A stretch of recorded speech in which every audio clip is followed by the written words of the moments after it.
Hello, I'm Paul Angelich Galang and I am a secondary education student.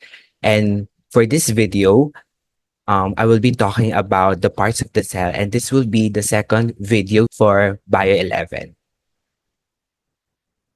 As a recap, we learned that every cell is composed of different parts and structures having different roles for the proper functioning of the cell and eventually the entire organism. And we have learned in the previous video that the cell is the building block of all living things. And also in the previous video, we have discussed prokaryotic and eukaryotic cells. And in terms of their similarity, both prokaryotic and eukaryotic cells have DNA, cytoplasm, ribosomes, and cell membrane. So DNA is the genetic material of the cell. Cytoplasm is the region inside the cell that is composed of the cytosol, which is the semi-liquid portion of the cell, and all the other parts of the cell.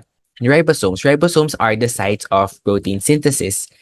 And lastly, cell membrane or plasma membrane, it is the boundary that separates the cell from the external environment.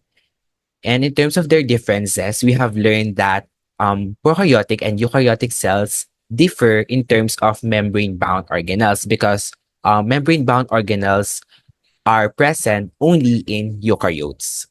For this lesson, we will be discussing in detail the parts of the cell which apply to eukaryotic cells. And we have learned that eukaryotic cell has more elaborate and complex parts and it is divided into compartments. So the discussion will focus on the lens using eukaryotic cells. So let's have a tour on the parts of the cell. So on our first stop, we have the nucleus. So the nucleus is considered as the information center. Halos lahat ng genes sa isang eukaryotic cell nandito, nakahouse sila sa nucleus. Pero yung ibang genes meron sa mitochondria and chloroplast na i-discuss natin later on. And nucleus is also the most visible organelle under the microscope. Furthermore, the nucleus is enclosed by a nuclear envelope, which is a double membrane. The nuclear envelope separates the contents of the nucleus from the cytoplasm. Yung DNA natin is actually organized into discrete units called chromosomes. So ganito yung itsura ng duplicated chromosome. And DNA and associated proteins or histones are organized into chromatin. So makikita natin dito kung, for example, ito yung strand ng DNA, naka-coil sila into proteins called histones and eventually naka-organize sila into chromatin and the discrete units themselves are called chromosomes. So yung mga chromosomes, naka-house sila sa loob ng nucleus. And each eukaryotic species meron silang characteristic number of chromosomes. So sa human cell, meron tayong 46 chromosomes and iba-iba siya bawat organism. So for example, sa rice cell, meron silang 24 na chromosomes. Sa isang roundworm naman, meron silang 4 chromosomes sa bawat cell. So since alam naman natin na nasa nucleus yung DNA, which is the genetic repository of the cell, so meron pang isang part na nagko-control ng information from DNA to make proteins, and that is the ribosome. So let's take a look at the ribosome. So ribosomes. So yung ribosomes, tinatawag din siyang protein factories. Yung ribosomes natin, gawa sila sa ribosomal RNAs and proteins. And yung itsura ng ribosomes natin ganito. So meron siyang two subunits. We have the large subunit and the small subunit. Yung ribosomes natin, pwede silang makategorize into two. Pwede silang free or bound ribosomes. Kapag free ribosomes, nakasuspend lang sila sa cytosol. Meaning, pakalat-kalat lang sila sa cytosols. Kaya nga free. Kapag naman bound ribosomes, naka-attach sila sa endoplasmic reticulum or sa nuclear envelope. And yung mga ribosomes na to, nagsisynthesize sila ng proteins whether free or bound sila. And take note lang na yung mga ribosomes natin, hindi sila enclosed in a membrane katulad ng nucleus na double membrane siya. Hindi mako-consider na organelle yung ribosomes kasi wala silang membrane. So let's proceed with the other components or compartments of the cell. So meron tayong tinatawag na endomembrane system. So itong endomembrane system, we have 1, 2, 3, 4, 5. So 5 parts under endomembrane system. Bakit sila tinawag na endomembrane system? Bukod sa naka-enclose sila in a membrane, yung function nila is medyo magkakalapit and by proximity, magkakalapit din sila. So let's begin the discussion of the endomembrane system with the endoplasmic reticulum. So this is the endoplasmic reticulum or ER. Tinatawag din siyang biosynthetic factory. The ER has two regions. First, we have the smooth ER and the rough ER. So bakit tinawag na smooth? So smooth ER, wala siyang ribosomes. Yung rough ER naman, meron siyang ribosomes. So ganun lang siya kasimple. Kasi kaya tinawag na rough ER, kapag tinignan mo siya sa electron microscope, mag-appear siya na parang rough kasi nakalagay doon yung mga ribosomes. While yung smooth ER, wala siyang ribosomes. Yung ER is malapit sa nuclear envelope. And makikita natin dito yung dalawang distinct regions ng ER which are the smooth ER and the rough ER. So anong functions ng endoplasmic reticulum? First, we have lipid and steroid synthesis. So kasama dito sa function yung paggawa ng oil and steroid na naproproduce ng smooth ER specifically sa animal cells. Ano yung mga steroids nito? Kasama dito yung mga sex hormones like yung testosterone and estrogen. Alam naman natin na sinesecrete sila sa reproductive organ which are the testes and ovaries. Yung mga cells doon actually reach sa smooth ER. Ang function pa ng ER is nag-detoxify sila ng drugs and poison. This is actually true in liver cells. For example, yung alcohol or drugs, ini-induce nila yung growth ng smooth endoplasmic reticulum para ma-increase yung rate ng pag-detoxify ng drugs and alcohol. And yung result nito ay mag-i-increase tayo ng tolerance sa drugs and alcohol. Okay? So isa pang function ng ER ay protein synthesis. Since merong naka-attach na ribosome sa rough ER specifically, dito rin ginagawa yung proteins. For example, yung mga pancreatic cells natin, nagsisynthesize sila ng insulin which is a kind of protein. Tapos sinesecrete to sa bloodstream and lahat ng yun connected sa rough ER na nagko-contain ng ribosomes. So next part na endomembrane system, after natin ma-discuss yung endoplasmic reticulum, we have the Golgi apparatus. So Golgi apparatus, this is where the products of the endoplasmic reticulum are modified and stored and then sent to other destinations. So may isip natin yung Golgi apparatus as a shipping center. For example, yung mga JNT, LBC, ganyan. So similar din yung function ng mga shipping center sa Golgi apparatus. Yung mga Golgi apparatus natin, nagre-receive sila, nagsusort, nagsiship ng mga products, and nagmamanufacture din sila.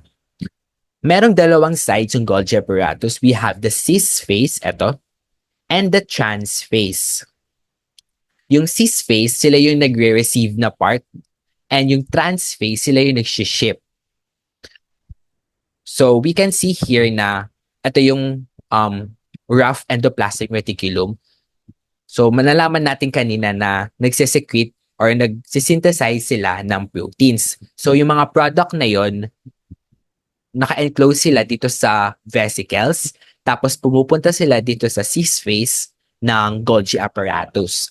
And eventually, dahil merong directionality, yung Golgi apparatus, pupunta yung product dito sa trans phase or trans side ng Golgi apparatus. And eventually, kung saan mang part kailangan yung protein na yon, doon siya pupunta. To the help of the vesicles. Of course, ito mga bilog na to. Tinatawag sila mga transport vesicle. Okay? So, kailangan natin tandaan dito na merong directionality yung Golgi apparatus. So, from cis to trans, yung movement ng products. So, after the Golgi apparatus, we have the lysosome.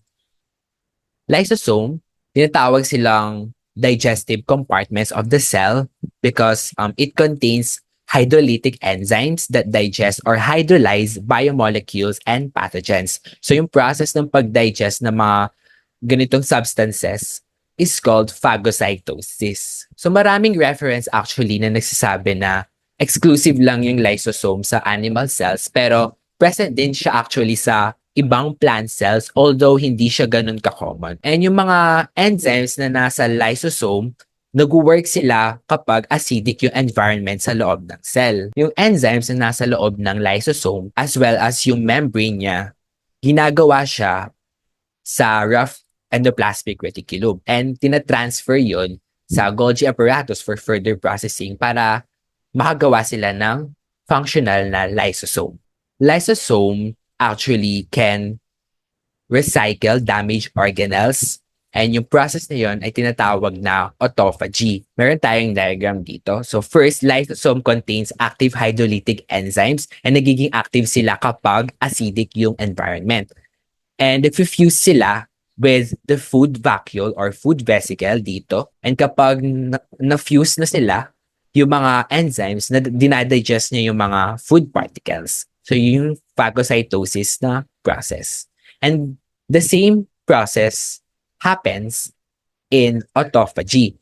And nag-fuse din yung lysosome sa isang damaged na organelle and yung mga hydrolytic enzymes dinadigest niya and eventually nire-recycle niya yung mga components ng damaged organelles para eventually ay magamit sila ulit. Next, after the ER, after the Golgi apparatus and lysosome, we have the vacuole for the endomembrane system. So vacuoles actually have a variety of functions and isa na dito yung for food and storage of minerals or compounds. And very visible yung vacuole sa plant cells. Mas malaki sila compared sa animal cells. Yung vacuole is actually derived from the ER and the Golgi apparatus. So, nakita natin kanina na merong mga bilog ng mga vesicles. So, dun lang din galing yung vacuole. So, they're actually large vesicles, yung mga vacuoles natin. Okay? Again, mas malaki yung vacuole sa plant cells kaysa sa animal cells. And yung tawag sa vacuole sa plant cells is central vacuole. So dito ini-store yung mga inorganic compounds like potassium and chloride. So aside sa central vacuole, meron din tayong food vacuole. Dito, nagpa-function siya as phagocytosis na nakita natin kanina sa lysosome. So makita natin dito sa example ng plant cell na malaki talaga yung tinitake up ng central vacuole kasi storage siya for inorganic compounds and of course, water.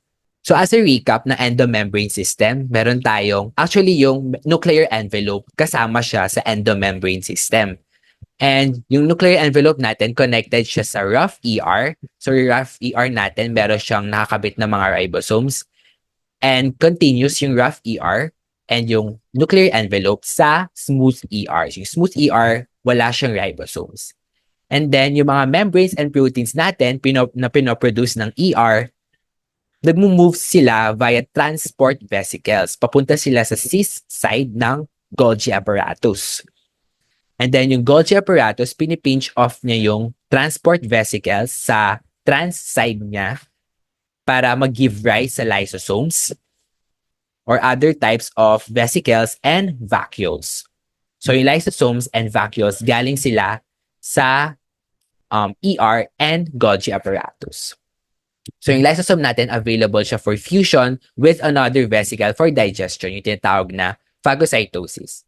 And then yung transport vesicle naman, nagkikarry siya ng mga proteins sa plasma membrane for secretion and hindi lang naman sa plasma membrane kung saan man siya kailangan na part. And yung plasma membrane natin, ina-excrete or ina-expand niya yung fusion ng vesicles para ma-secrete yung products outside of the cell. So yung tinatawag na exocytosis.